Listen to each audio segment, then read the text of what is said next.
So hello student, this is Deepika Srivastava. तो आज जो टॉपिक हम लोग शुरू करने जा रहे हैं that is Alzheimer disease. Alzheimer disease के पेशेंट कैसे होते हैं? एक तो अल्जाइमर डिजीज़ जो होती है ये ब्रेन डिसऑर्डर होती है, न्यूरोलॉजिकल डिसऑर्डर होती है और हमारे ये ब्रेन में जो ब्रेन की कनेक्टिविटी है इसमें लूज़ हो जाती है। इसी को हम कहते हैं अल्जाइमर डिजीज़। अल्जाइमर डिजीज़ क्या होती है, एक बार शुरू होती है तो क्या होती है वो बढ़ती जाती है।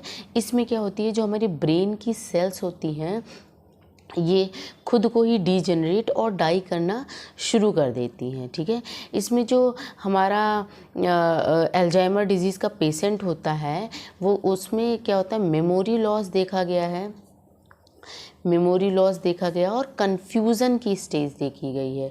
हमारा जो अल्जाइमर डिजीज़ का पेशेंट होता है वो ऑलवेज़ कंफ्यूज रहता है, उसकी मेमोरी लॉस रहती है, उसको डेली रूटीन में फ़र्क पड़ जाता है।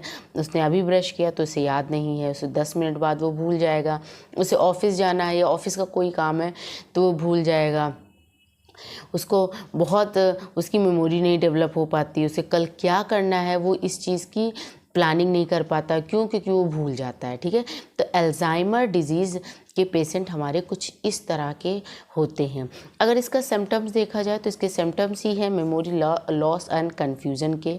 अगर हम कॉजेज़ की बात करते हैं कि किस वजह से अल्जाइमर डिजीज़ होता है तो ये age related change in the brain होता है। ये एज के साथ ये चेंजेस बढ़ता है। हम कह सकते हैं कि ये इन्वायरमेंटल फैक्टर भी इफ़ेक्ट करता है, इन्वायरमेंटल फैक्टर भी इफ़ेक्ट कर सकता है हमारे इस अल्जाइमर डिजीज़ को। लाइफस्टाइल फैक्टर इफ़ेक्ट करता है, लाइफस्टाइल फैक्टर इफ़ेक्ट करता है, या हम कह सकते हैं इट कुड बी जेनेटिक, ये जेनेटिक भी हो सकता है। साइंटिस्ट ने अभी इसका एग्जैक्ट रीज़न कोई नहीं पता कर पाए हैं, या एग्जैक्ट रीज़न इसका नहीं पता चला है। जितने भी हमारे ब्रेन डिसऑर्डर हैं उनका कोई एग्जैक्ट रीज़न नहीं पता चला है कि क्यों हो रहे हैं एक्चुअल में। तो हम कह सकते हैं कि ये एक तो अल्जाइमर डिजीज़ जो है ये एज के साथ, जैसे जैसे एज बढ़ता है, अगर किसी में इस तरह के अल्जाइमर के पेशेंट देखे गए हैं तो हमेशा एजेड देखे गए हैं, 60, 65, 70 ईयर ओल्ड ही अल्जाइमर डिजीज़ के पेशेंट होते हैं। क्या होता है, इन्वायरमेंटल फैक्टर भी डिपेंड करता है, आपकी लाइफस्टाइल कैसी है, और जेनेटिक फैक्टर भी अफेक्ट करता है, कॉज कर सकता है हमारे अल्जाइमर डिजीज़ को। तो ये हमारे हो गए कॉज। जो ब्रेन का पार्ट हमारे अल्जाइमर डिजीज़ में अफेक्ट करता है वो हमारा है हिप्पोकैम्पस। हिप्पोकैम्पस हिप्पोकैम्पस हमारे ब्रेन में जो होता है ये रिस्पॉन्सिबल होता है लर्निंग एंड मेमोरी के लिए। लर्निंग एंड मेमोरी के लिए ये हिप्पोकैम्पस हमारे ब्रेन में रिस्पॉन्सिबल होता है। ओके, दूसरा हमारा जो है दैट इज़ प्रीफ्रंटल कॉर्टेक्स। ये दो पार्ट है हमारे ब्रेन के जो अल्जाइमर डिजीज़ में क्या होती हैं, इनमें कुछ प्रॉब्लम्स आ जाती हैं। तो अल्जाइमर डिजीज़ में हमारे ब्रेन का जो पार्ट इन्वॉल्व रहता है दैट इज़ हिप्पोकैम्पस, जो लर्निंग और मेमोरी के लिए रिस्पॉन्सिबल होता है। ठीक है, प्रीफ्रंटल कॉर्टेक्स जो हमारे डेली रूटीन के लिए की एक्टिविटी के लिए रिस्पॉन्सिबल होता है, डेली रूटीन की एक्टिविटी के लिए रिस्पॉन्सिबल होता है, कॉग्निटिव एबिलिटी के लिए ये रिस्पॉन्सिबल होता है। तो अल्जाइमर की पेशेंट के साथ यही दोनों प्रॉब्लम आती है, वो अपने डेली रूटीन को याद नहीं कर पाते हैं, उन्हें कल क्या करना है वो याद नहीं कर पाते हैं, वो किसी चीज़ को प्रिपेयर नहीं कर पाते हैं, किसी चीज़ की प्लानिंग नहीं कर पाते हैं। ये सारी प्रॉब्लम आती है हमारे अल्जाइमर डिजीज़ के पेशेंट के साथ। इसकी पैथोजेनेसिस की बात करते हैं अगर हम, तो इसकी जो पैथोजेनेसिस होती है,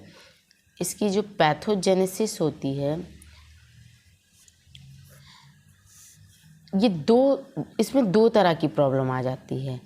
एमाइलॉइड प्लैक बन जाता है, या फिर न्यूरोफिब्रिलरी टैंगल्स बन जाते हैं। इसमें ये जो हिप्पोकैम्पस और प्रीफ्रंटल कॉर्टेक्स हैं इनके न्यूरॉन्स में इन दोनों चीज़ों का डेवलपमेंट हो जाता है। एमाइलॉइड जो होता है हमारा एक तरह का प्रोटीन होता है। ये हमारा एक तरह का प्रोटीन होता है। प्लैक का मतलब हमें पता ही है कि कहीं भी किसी चीज़ का गुच्छा बन जाता है, इसे हम क्या कहते हैं, प्लैक। तो इस एमाइलाइड प्रोटीन का अगर कहीं भी प्लैक बन जाता है, क्लॉट हो जाता है, गुच्छा बन जाता है, कहाँ, हिप्पोकैम्पस और प्रीफ्रंटल कॉर्टेक्स की न्यूरॉन्स में, या न्यूरोफिब्रिलरी टैंगल्स हो जाते हैं। ये हम बताएंगे भी, इसमें माइक्रो ट्यूब्यूल्स वर्क करते हैं, इसमें माइक्रो ट्यूब्यूल्स इन्वॉल्व रहते हैं और इनके क्लस्टर्स बन जाते हैं, इनके गुच्छे बन जाते हैं। ठीक है, तो पैथोजेनेसिस में ये दोनों चीज़ों का फॉर्मेशन हमें देखना है कि कैसे हो जाता है। चलिए पैथोजेनेसिस देख लेते हैं हम। चलिए पैथोजेनेसिस की बात करते हैं अल्जाइमर डिजीज़ के। तो अभी तक जितने भी हम लोगों ने ब्रेन डिसऑर्डर पढ़े हैं उसमें हमने यही पढ़ा है कि ये हमारी न्यूरॉन्स है, ये हमारी न्यूरॉन्स है और यहाँ पे हमारे वेसिकल्स प्रेजेंट रहते हैं और वेसिकल्स के अंदर हमारे न्यूरोट्रांसमीटर प्रेजेंट रहते हैं। अभी तक हमने यही बात किया।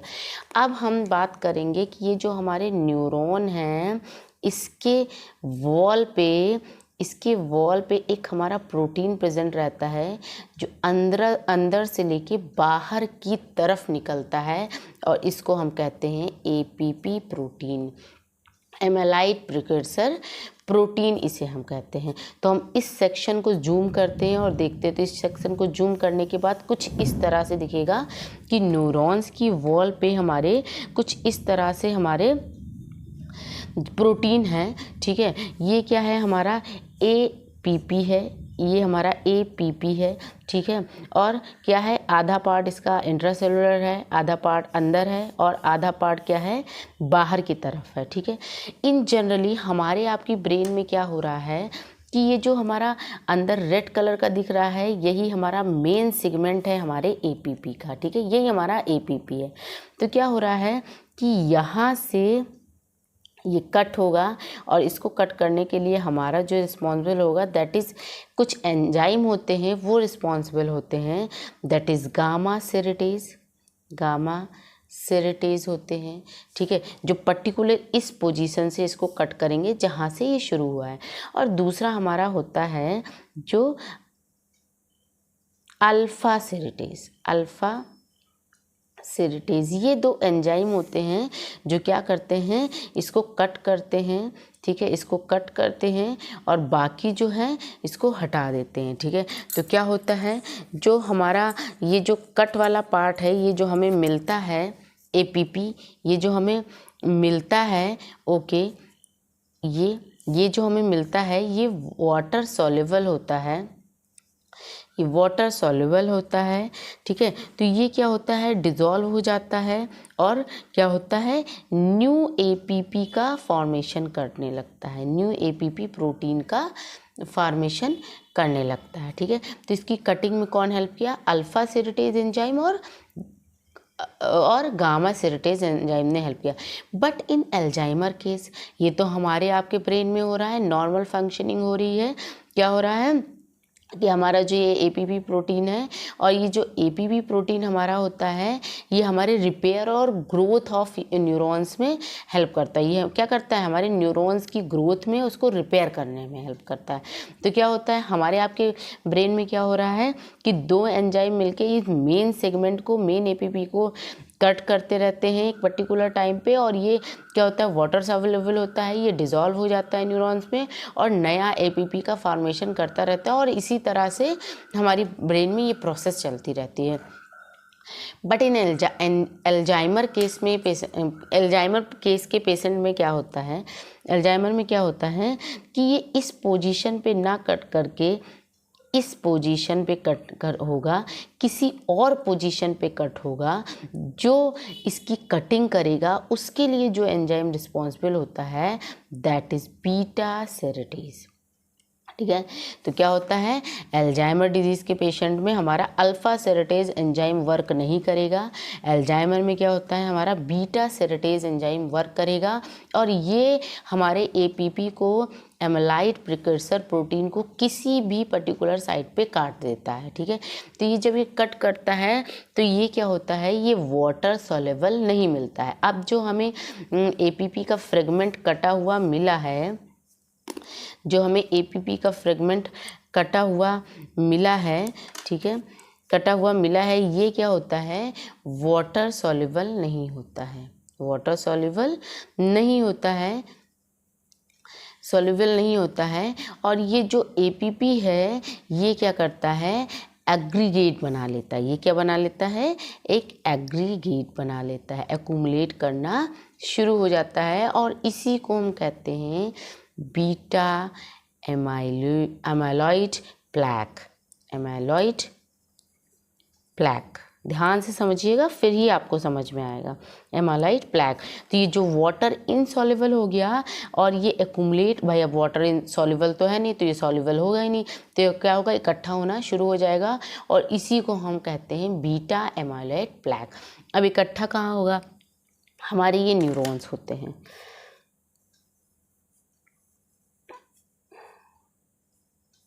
ये हमारा न्यूरॉन्स है,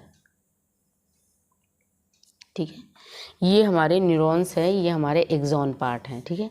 तो हमारा जो ये बीटा एमाइलॉइड प्लैक है ये एक्यूमुलेट होगा इस एक्सॉन पार्ट पे और ये हमारा एक्यूमुलेट होगा इस साइनेप्स पे। ठीक है। इसका एक्यूमुलेशन क्या होगा, प्रोटीन का एग्रीगेशन कहाँ होगा, इस साइनेप्स पे होगा। तो इसके बाद जो हमारा न्यूरॉन्स इसके साथ अटैच है उसमें सिग्नलिंग में प्रॉब्लम आ जाएगा। क्यों, क्योंकि बीच में क्या है, हमारा एपीपी का एक्यूमुलेशन हो गया है। तो अब क्या हो रहा है, जो न्यूरॉन की सिग्नलिंग है उसमें डिस्टर्बेंस हो गई। ठीक है। क्यों, क्योंकि साइनेप्स पे तो हमारा एपीपी इकट्ठा हो गया है। तो क्या होगा, एक न्यूरॉन दूसरे न्यूरॉन को सिग्नलिंग नहीं पहुंचा पाएगी।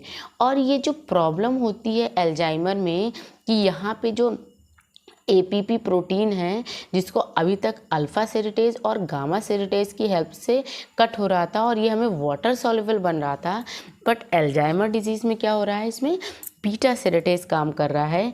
ये क्यों होता है, तो ये इसलिए होता है कि अल्जाइमर डिजीज़ में जो एपीपी हमारा प्रोटीन है इसमें म्यूटेशन आ जाता है, इसमें कुछ म्यूटेशन आ जाता है जिसकी वजह से हमारा अल्फ़ा सेरोटेज ना काम कर करके बीटा सेरोटेज काम कर रहा है। ठीक है।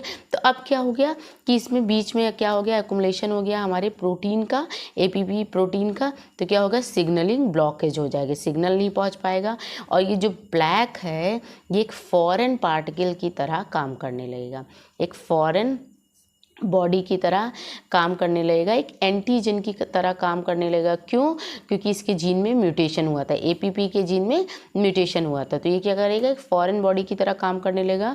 तो जब ये फॉरेन बॉडी की तरह काम करने लगा है तो बहुत सारी टी सेल्स हमारी क्या करेंगी, इसके अगेंस्ट एंटीबॉडी बना देंगी। बनाएंगी कि नहीं भाई, हमारी इम्यूनिटी क्या करती है, टी सेल्स क्या करती है, एंटीबॉडी ही तो बनाती है। तो बहुत सारी हमारी जो टी सेल्स हैं जो हमारी इम्यूनिटी के लिए रिस्पॉन्सिबल हैं वो इसके अगेंस्ट क्या बना देंगी, एंटीबॉडी बना देंगी। और जब एंटीबॉडी बनाएंगी तो क्या हो जाएगा, इन्फ्लामेशन की प्रोसेस शुरू हो जाएगी।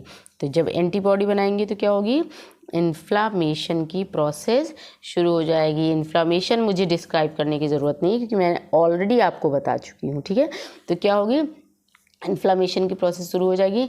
एंटीबॉडी क्या करेगी, इस प्लैक को किल करने के चक्कर में इन न्यूरॉन्स को भी किल कर देगी। कैसे काम करेगी ये, तो ये क्या करेगी, इस प्लैक को जाके किल करने की कोशिश करेगी, जिसके साथ साथ इससे जुड़े न्यूरॉन्स को भी ये क्या करेगी, डीजेनरेट कर देगी। क्या करेगी, डीजेनरेट कर देगी। और इसी तरह से क्या हो जाएगा, हमारी ब्रेन की जो न्यूरॉन्स हैं वो खुद ब खुद डाई होना शुरू हो जाएंगी। और यही चीज़ हमारे किस में होती है, हमारे प्रीफ्रंटल कॉर्टेक्स में और हिपोकैम्पस में होती है, जिसकी वजह से क्या होता है, सिग्नलिंग ना होने की वजह से हमारा जो पेशेंट होता है उसमें कन्फ्यूज़न रहती है और मेमोरी लॉस रहती है। दूसरा हमारे ये तो हमारा पहले बात हो गया जिसमें हमने बात की एमाइलॉइड प्लेक की बात की, ये तो हमारा पहला हो गया, ठीक है।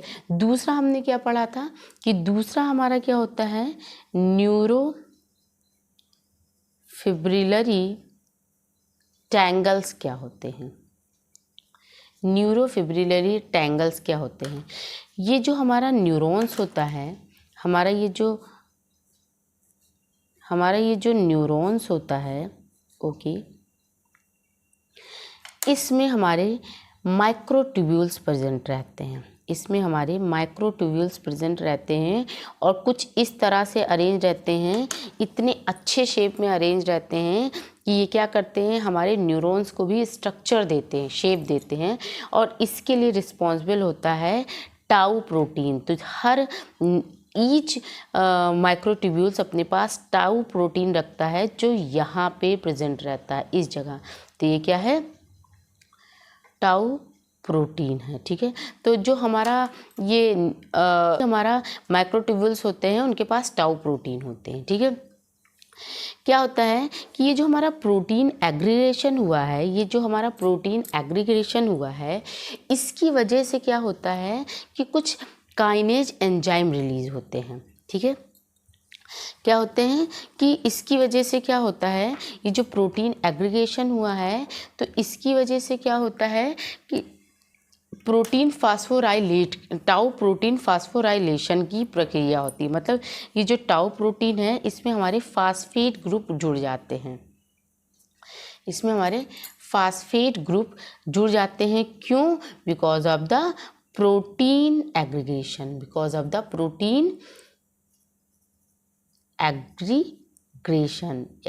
प्रोटीन एग्रीगेशन किस में हुआ था, पहले वाले स्टेप में हुआ था ये चीज़। तो इसकी वजह से क्या होता है कि जो हमारा टाउ प्रोटीन है इसमें हमारे फास्फेट ग्रुप जुड़ जाते हैं, जिसकी वजह से क्या होता है कि ये जो हमारा टाउ प्रोटीन है ये अपने शेप में चेंजेस ले आता है। ये क्या करता है, अपने शेप में चेंजेस ले आता है और ये क्या करता है कि ये जो माइक्रोट्यूब्यूल्स हैं इनको छोड़ देता है, इनको रिमूव कर देता है और खुद जो है ये सेपरेट हो जाता है। क्या होता है, ये इनको छोड़ देता है और खुद क्या हो जाता है, सेपरेट हो जाता है, और सेपरेट होके ये क्या बनाएगा कि एक प्लेस पे ये जाएगा और इकट्ठा होना शुरू हो जाएगा, कलेक्ट होना शुरू हो जाएगा, और इसी को हम क्या कहते हैं, न्यूरोफिब्रिलरी टैंगल्स, ठीक है। तो हमने क्या देखा कि न्यूरोफिब्रिलरी टैंगल्स कैसे बनता है, कि ये जो हमारे न्यूरॉन्स होते हैं इसके अंदर हमारा माइक्रोट्यूब्यूल्स होते हैं। माइक्रोट्यूब्यूल्स क्या करते हैं, ये यहाँ से एक जगह से दूसरी जगह पे एक्सॉन में सिग्नलिंग को ट्रांसफ़र करने में हेल्प आउट करते हैं और साइटोस्केलेटन के स्ट्रक्चर में हेल्प आउट करते हैं। लेकिन हम यहाँ की बात करते हैं तो जो माइक्रोट्यूब्यूल्स होते हैं वो क्या करते हैं, यहाँ से यहाँ तक की सिग्नलिंग में हेल्प करते हैं। तो ये जो हमारे माइक्रोट्यूब्यूल्स होते हैं ये इनके साथ जो होता है हमारा टाउ प्रोटीन हर एक माइक्रोट्यूब्यूल्स के साथ अटैच रहता है। तो क्या होता है, जब भी प्रोटीन एग्रीगेशन की प्रोसेस होती है तो इस टाउ प्रोटीन में हमारे फास्फेट ग्रुप ऐड हो जाते हैं, ठीक है, जिसकी वजह से टाउ प्रोटीन क्या करता है, इन माइक्रोट्यूब्यूल्स को छोड़ करके दूसरी जगह पे इकट्ठा होना शुरू कर देते हैं, और इसी को हम कहते हैं न्यूरोफिब्रिलरी टैंगल्स। और इसकी वजह से क्या होता है कि जो सिग्नलिंग है वो स्टॉप हो जाएगी, ये जो सिग्नलिंग थी वो क्या हो जाएगी, स्टॉप हो जाएगी, और क्या होगी, जो हमारी सेल की डेथ होना शुरू हो जाएगी, और इस सेल डेथ को हम कहते हैं एपोप्टोसिस। एपोप्टोसिस मतलब प्रोग्राम सेल डेथ। ये नेचुरल नहीं है, इस प्रोसेस की वजह से क्या हो रही है, सेल डेथ शुरू हो जाएगी। तो ये दो हमारी रही पैथोजेनेसिस जिसकी वजह से अल्जाइमर डिजीज़ हो रहा है। आई होप आप सबको समझ में आ गया होगा। अब जो नोट्स बनाया है मैंने वो एक बार डिस्कस कर लेते हैं। चलिए, तो अल्जाइमर डिजीज़ का नोट्स बनाया है वो एक बार देख लेते हैं। लिखा है Alzheimer disease is a progressive disease that destroy brain cells connection and cell themselves degenerate and die। Alzheimer disease एक प्रोग्रेसिव डिजीज़ है जो ब्रेन सेल के कनेक्शन को डिस्ट्रॉय करती है, सेल खुद ही डीजेनरेट हो जाती है और डाई हो जाती है, eventually destroying memory and other important mental function. और इसकी वजह से क्या होता है कि हमारी मेमोरी और अदर इम्पॉर्टेंट मेंटल फंक्शन भी हमारे डिस्ट्रैक्ट हो जाते हैं, प्रॉब्लम आ जाती है उनमें। इसका जो सिम्टम्स है दैट इज़ मेमोरी लॉस और कन्फ्यूज़न है। कॉजेज़ क्या है, age related changes in the brain, age के साथ साथ ये हो सकता है, जेनेटिक फैक्टर हो सकते हैं, इन्वायरमेंटल फैक्टर हो सकते हैं और लाइफ स्टाइल फैक्टर भी रिस्पॉन्सिबल होता है हमारे अल्जाइमर डिजीज़ के लिए। नेक्स्ट हमारा है कि ब्रेन का कौन सा पार्ट है, नेक्स्ट हमारा है कि ब्रेन का कौन सा पार्ट है जहाँ पे अल्जाइमर डिजीज़ होता है। तो दैट इज़ ब्रेन के दो पार्ट हमारे इसके लिए रिस्पॉन्सिबल होते हैं, दैट इज़ हिपोकैम्पस जो लर्निंग और मेमोरी के लिए रिस्पॉन्सिबल होते हैं, एंड दूसरा है प्री फ्रंटल कॉर्टेक्स जो कॉग्निटिव एबिलिटी के लिए, डेली रूटीन एक्टिविटी के लिए रिस्पॉन्सिबल होते हैं। चलिए, इसका पैथोजेनेसिस जो लिखा है वो भी देख लेते हैं।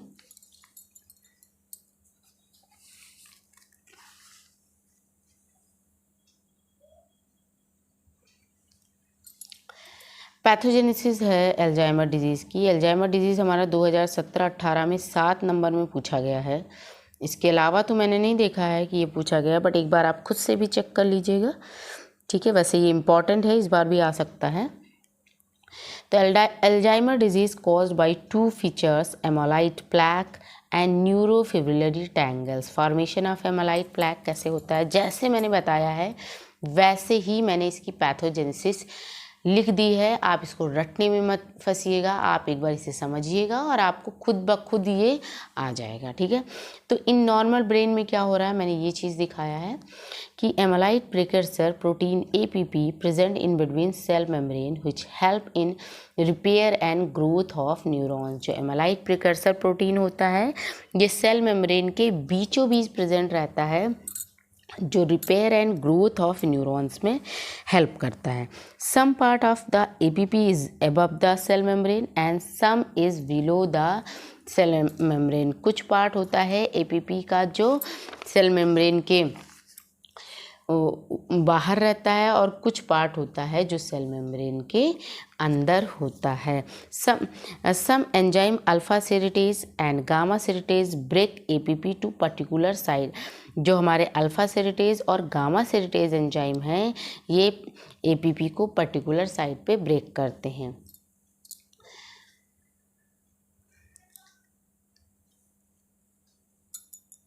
Divided part of APP is water soluble, so APP protein dissolve and development of new APP protein जो है ये अल्फ़ा सेरेटेज और गामा सेरेटेज इसे पर्टिकुलर साइड पे कट करते हैं और जो हमें पार्ट मिलता है कटा हुआ वो वाटर सॉल्युबल होता है। तो एपीपी प्रोटीन डिज़ोल्व हो जाता है और डेवलपमेंट करता है नए एपीपी प्रोटीन का। लेकिन ये हमारे नॉर्मल ब्रेन की बात हो गई। नेक्स्ट हमारा आता है कि इन अल्जाइमर डिजीज़ में क्या होता है, mutation in APP protein. APP protein में क्या हो जाता है, म्यूटेशन हो जाता है जिसकी वजह से क्या होता है गामा और बीटा सेरेटेज अब यहाँ पे काम करने लगते हैं, अल्फ़ा सेरेटेज काम नहीं करेंगे।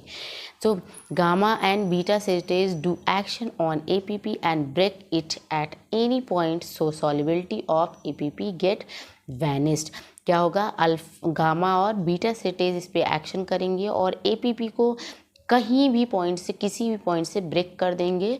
तो सॉल्युबिलिटी ऑफ एपीपी की जो सॉल्युबिलिटी है वो गेट्स वैनिस्ड मतलब वो ख़त्म हो जाएगी।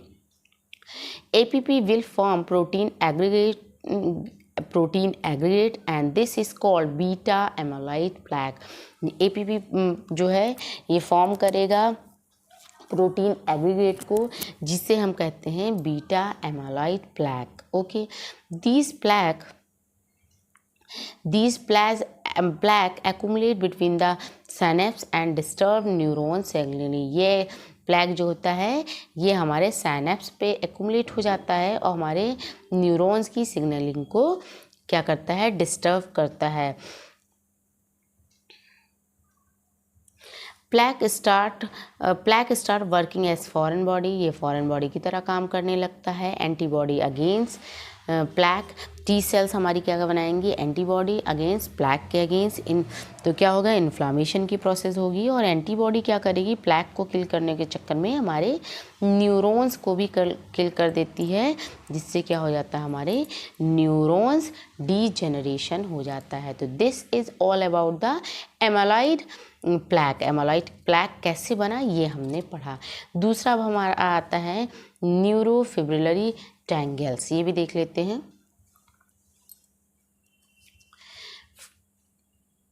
चलिए, formation of neurofibrillary tangles. Microtubules present in axon and each microtubules have tau protein. Microtubules axon पे present रहते हैं और each microtubules have tau protein और सारे microtubules tau protein रखते हैं. Because of the protein aggregation tau protein phosphorylate. Protein aggregation की वजह से हमारा जो टाउ प्रोटीन है ये फास्फोराइलेट हो जाएगा, इसमें फास्फेट ग्रुप जुड़ जाएगा. So phosphate stimulate the tau protein. जो फास्फेट ग्रुप है ये हमारे टाउ प्रोटीन को स्टिमुलेट करेगा. Tau protein change their shape and remove from microtubules. Tau protein अपने शेप में चेंजेस लाएगा और माइक्रोट्यूब्यूल्स से रिमूव हो जाएगा. And tau protein collect at one place. This is called neurofibrillary tangles. और हमारा जो टाउ प्रोटीन है ये एक जगह पे इकट्ठा हो जाएगा, जिसे हम कहते हैं न्यूरोफिब्रिलरी टैंगल्स कहते हैं. Because of this tangle cell signalling stop. इस टैंगल्स की वजह से क्या होता है, सेल सिग्नलिंग स्टॉप हो जाएगी. It's lead to apoptosis. और ये क्या होती है, एपोप्टोसिस कर देगी, सेल डेथ कर देगी. तो ये हमारा रहा अल्जाइमर डिजीज़ और उसकी pathogenesis, types, causes, all these things. So इसके नोट्स आपको डिस्क्रिप्शन बॉक्स में मिल जाएंगे. नेक्स्ट वीडियो के लिए please like, share and subscribe करिए. Thank you so much.